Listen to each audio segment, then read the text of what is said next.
एक छोटे से गांव में एक पुराना टूटा फूटा घर था। लोग उसे भूत वाला घर कहते थे। जैसे ही रात होती उस घर से अजीब आवाजें आने लगती थी। खिड़कियों का अपने आप खुलना, दरवाजों का चरमराना और धीमे धीमे कदमों की आहट। गांव के सभी लोग उस घर से दूर रहते थे, लेकिन उसी गांव में आरव नाम का बहादुर और जिज्ञासु लड़का रहता था। उसे इन बातों पर जल्दी विश्वास नहीं होता था। एक दिन उसने ठान लिया, आज रात में उस घर का सच जानकर ही रहूंगा। रात होते ही आरव धीरे धीरे उस पुराने घर के पास पहुंचा। उसका दिल तेजी से धड़क रहा था, लेकिन उसने हिम्मत नहीं हारी। जैसे ही उसने दरवाजा खोला, ठंडी हवा का एक झोंका आया।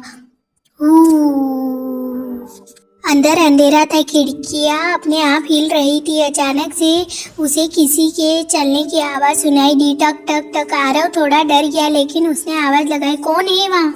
कुछ पल के लिए सन्नाटा छा गया, फिर धीरे से एक हल्की आवाज आई, मुझे मदद चाहिए। आरव चौंक गया, लेकिन उसने डर के बजाय ध्यान से सुना। अचानक से उसके सामने एक हल्की सी चमक दिखाई दी। वह कोई डरावना भूत नहीं था, बल्कि एक उदास सा साया था। भूत ने कहा, मैं यहाँ सालों से फंसा हूँ।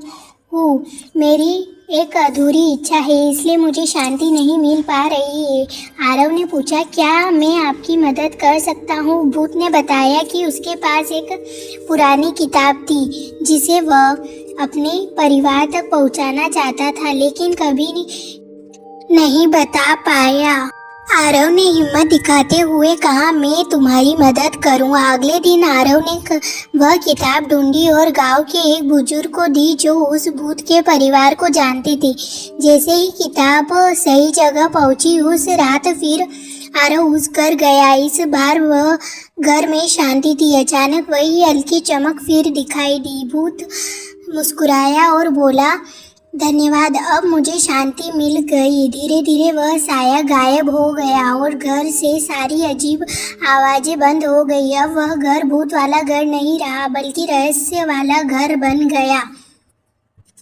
हर डरावनी चीज बुरी नहीं होती, कभी कभी डर के पीछे एक अधूरी कहानी छिपी होती है।